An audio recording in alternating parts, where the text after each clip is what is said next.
I'll always tell it like it is, that's the bottom line. If you just living to exist, you on borrowed time. Don't ever let them take your soul, no, no, no. Don't ever let them take your soul, no, no, no. I'll always tell it like it is, that's the bottom line.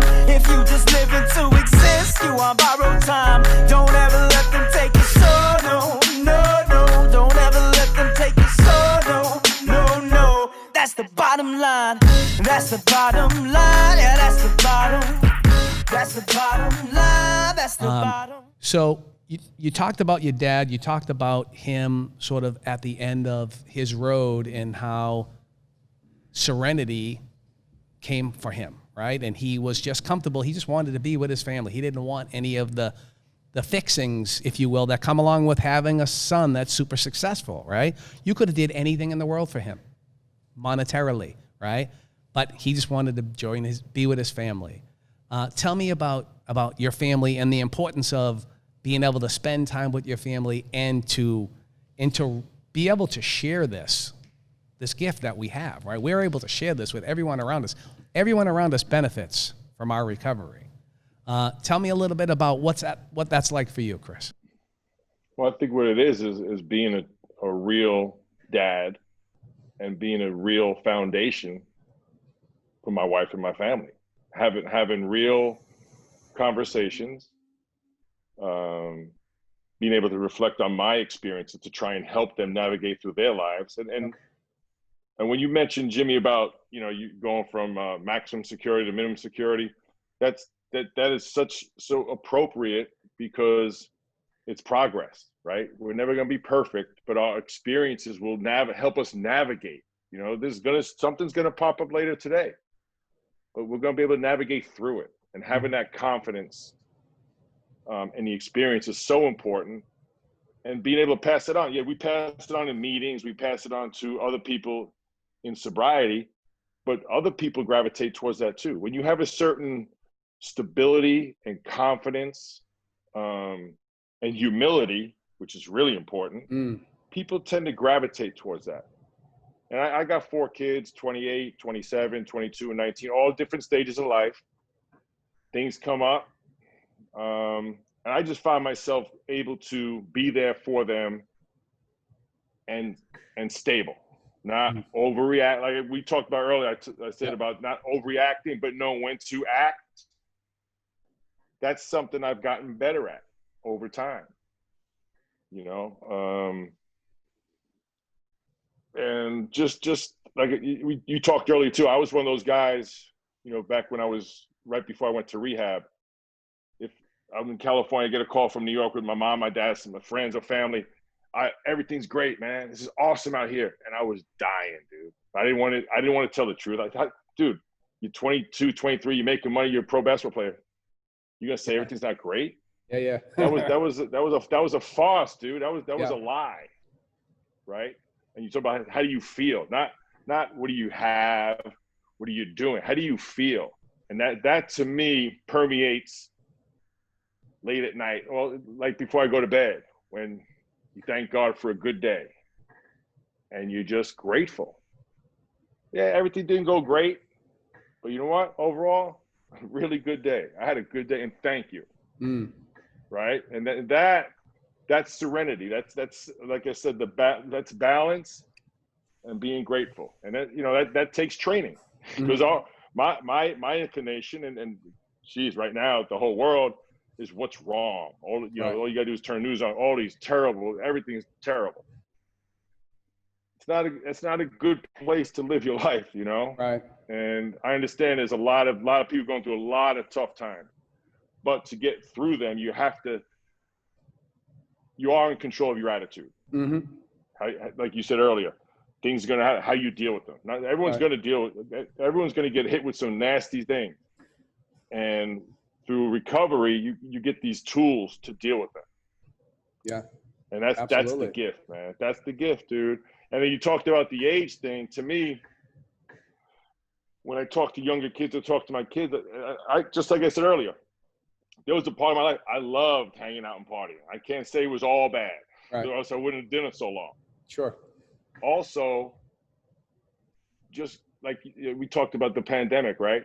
It's a little easier for older people because you're not dealing with this much. You don't do as much. Like Right. we're not out there.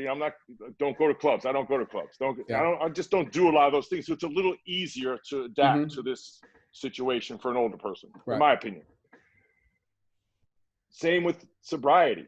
As you get a little older, you just slow down a little bit. It's like like they say, a great hitter sees the pitch coming in slow motion, right? Right. I know one of our favorite bats, Larry Bird, they played in slow motion almost. Yeah. But as you're going slow, you can see more. And just with age, if you age gracefully, that's a gift too. Just to slow down and, they say, smell the roses, see this, appreciate the sun, appreciate the rain, all these things that sometimes we don't even sit down and look at. Mm-hmm. And that's what my father taught me. Sit down and just sit. And I wasn't able to do that. I was not the type of guy that could sit down and enjoy being by himself. I wasn't that guy. I became that guy. I enjoy sitting in the backyard. I wake up in the morning, I get a cup of coffee. I sit in the backyard, look at the trees and the leaves.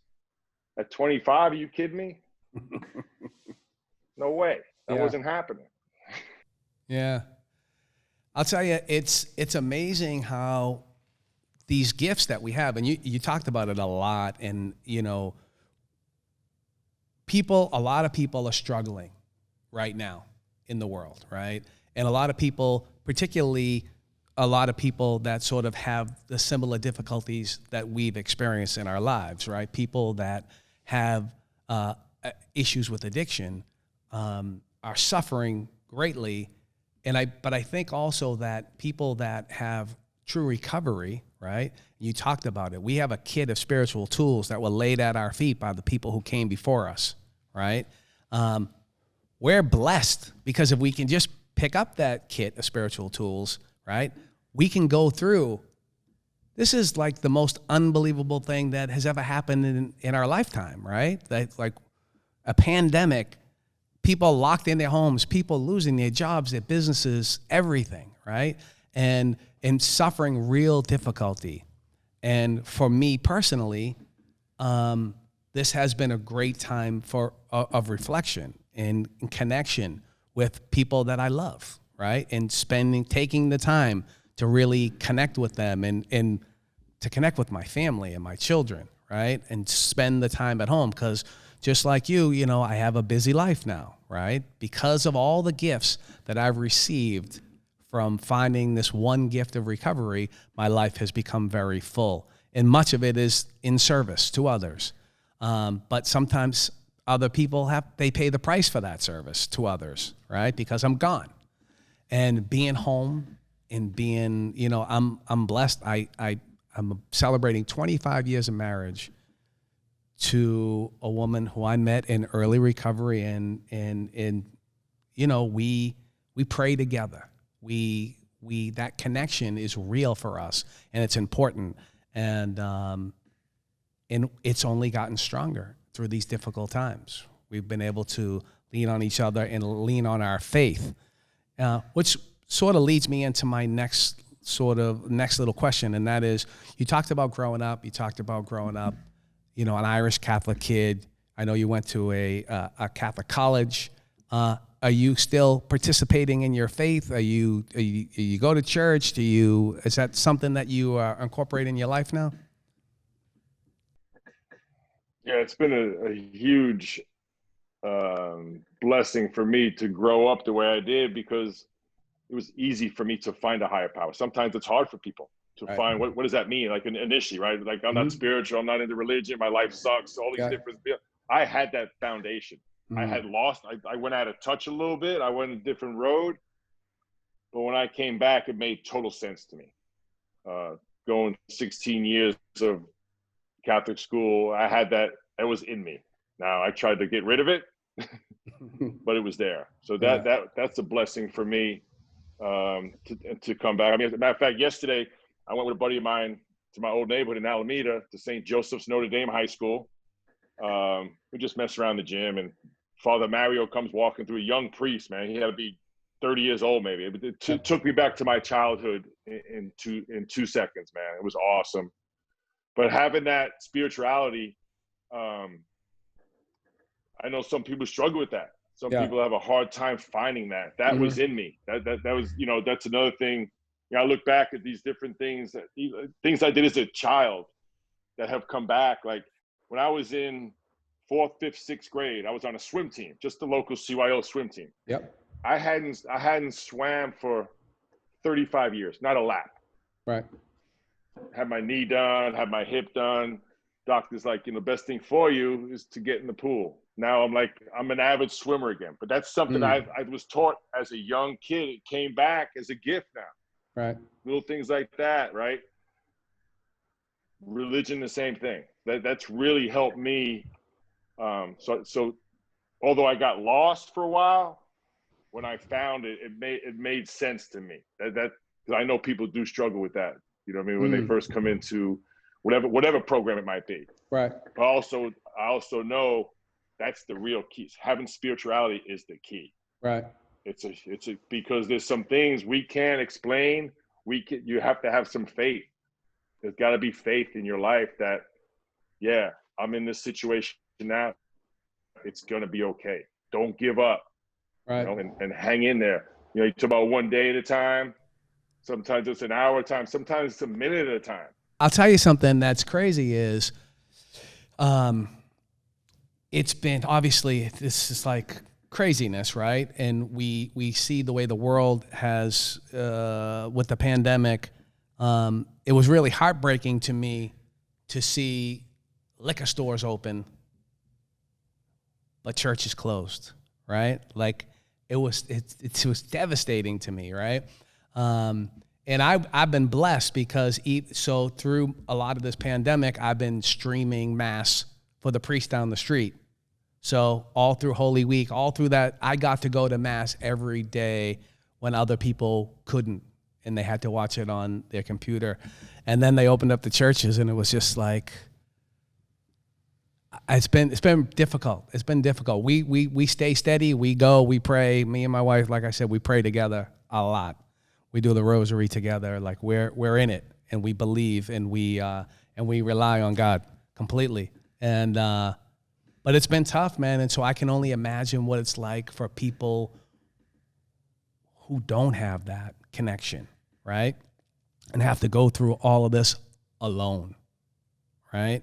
And, like you said, I found a road back to my faith while I was still in prison. I started doing meetings, and I started just trying to create an illusion that I was trying to get better, right? Because I was just running game. I just wanted to get out of the can. And ultimately, Mother Teresa came to the prison that I was in. Like, for me, it was like seeing the face of God, right? But in hindsight, I know that, like, he sent her there for me specifically because it's 30 some odd years later, right? And I'm still here, right? And I feel like I'm being used as a tool because only a guy like me or you, whatever our successes are, right? Whatever the other stuff is only a guy like me or you can reach a guy like me or you, right? That our story has to have depth and weight, right? We can't go at them and say, well, I think this or I think that. It's, no, my experience was this or was that. And there's an old joke, an alcoholic falls in a hole. And a doctor walks by and he says, hey, doc, can you help me out? And the doctor goes, I'm gonna go do the research. I'll be back. And a priest walks by and he says, I'm gonna pray for you, my son. And a psychiatrist walks by and he's like, don't worry, I'm gonna figure this out. And then an alcoholic walks by and he goes, hey, buddy, can you give me a hand? And the guy jumps in the hole with him. And he goes, what are you, an idiot? Now we're both trapped. And he goes, no, I've been in this hole before. I know the way out, right? It's only, I can tell you, I want to share this with you, and then we're going to start to wrap this up. We were in DEA headquarters with the head of the DEA, and we were talking about the opioid epidemic in our country, and I was with like 25 parents who had lost their children, right? And the way he talked about the recovery community and the key role that they played and they play, he's like, people ain't gonna talk to me. They're not gonna, I'm law enforcement. I'm a cop. Like but they will talk to each other. And I've seen more guys and girls come from the most unbelievable, terrible, and difficult situations to live full and happy lives, and many of them lives of service, right? And so I'm not sure that the average person truly understands what it means when a person is blessed with the gift of recovery and how many people that truly impacts, right? I can't imagine how many times somebody from a front office somewhere in the league has said, hey, we got a guy, he's got an issue. We know who to call, because we end up becoming the resident experts, right? Because they see the fruits. They see the fruits. And you alluded to it. People are attracted to people in recovery if they truly have that gift, because there's a warmness and an openness and an honesty about us that is attractive, right? And that's not always been the case. One of the other things that the pandemic has caused me to struggle with is, Chris, it took me forever to get a smile to come to my face, right? And guys just say, how are you going to help anybody with that mug, right? How are you going to bring anybody to recovery, or bring anybody to God, or bring anybody anywhere with that mug of yours, right? And I was like, yeah, but this is like my security blanket. This keeps people just at a little bit of a distance. And so finally, after years of prayer and work, I get this smile, right? And it's a little crooked and it's a little messed up, but it's mine and it's real, right? And then they tell me I got to put a mask on and I can't smile at people, right? And I realize how much that impacts me in my daily life, right? Because that's my connection with the world is I want to smile, I want to be inviting, and I want to be welcoming to everybody. Because what I learned is that a life of service doesn't just mean within the confines of the thing that we have in common.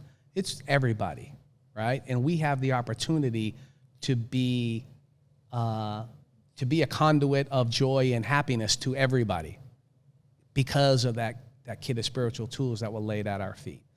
So, Chris, I want to say thank you. I want to thank you for your yes, number one, right? Because many people, it's not the first word to me even. It's not the first word that comes to mind when somebody asks me to do something. A lot of times, first word is, how do I know? How do I get out of this, right? So I have to pray on it and I have to work to be kind and generous.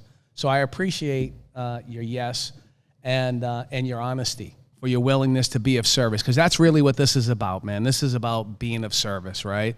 When we share our stories and other people hear our stories and they identify with our stories, I think they identify with the possibilities, right? And the possibilities are recovery. That's the number one possibility. And with that, all these other great things can happen, right? Nobody's going to watch this and think, oh, I can become a two-time NBA Hall of Famer, right? Because you did a really wonderful job of explaining the true important things in life, right? And that's that serenity and that peace inside. And that's what I identified with, and that's what I connected with. And so I want to thank you for that. I want to thank you for your yes, for your openness, for your honesty, and for your time.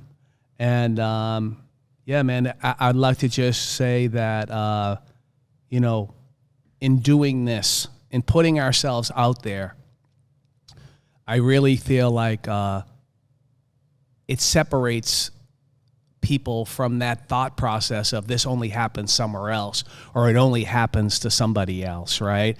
And you said something at the very beginning about, being right there at the edge where you would potentially have thrown it all away, right? Superstar, high school, superstar, college, get to the pros, and right there, never sort of experiencing any of the success in the sort of real success that you had, right? Because you're one of the 50 greatest players to ever play the game, right? You're one of, like, that. They put you in all these categories, right? But you were the best of the best.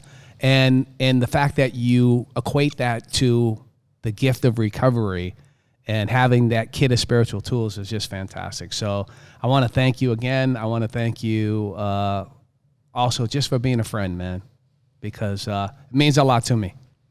Well, I want to thank you, Jimmy, for inviting me and all you do for the community, all the time you put in and all the people that you help. And just like, I tell you what, man, just like a good meeting, man, I feel better. So thank you for making me feel better today, man. It's awesome. Thank you, brother. I love you too, Chris. Thank you, man. All right, go swimming, brother.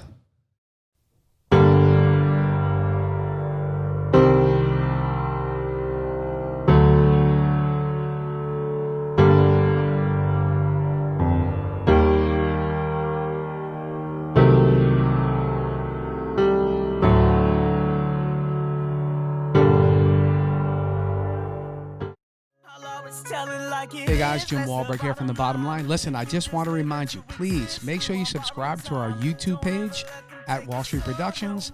And I also want to remind you, push that little bell. Just push it, man. It takes 1 second. Then that will notify you when anything's going on with The Bottom Line. Thanks.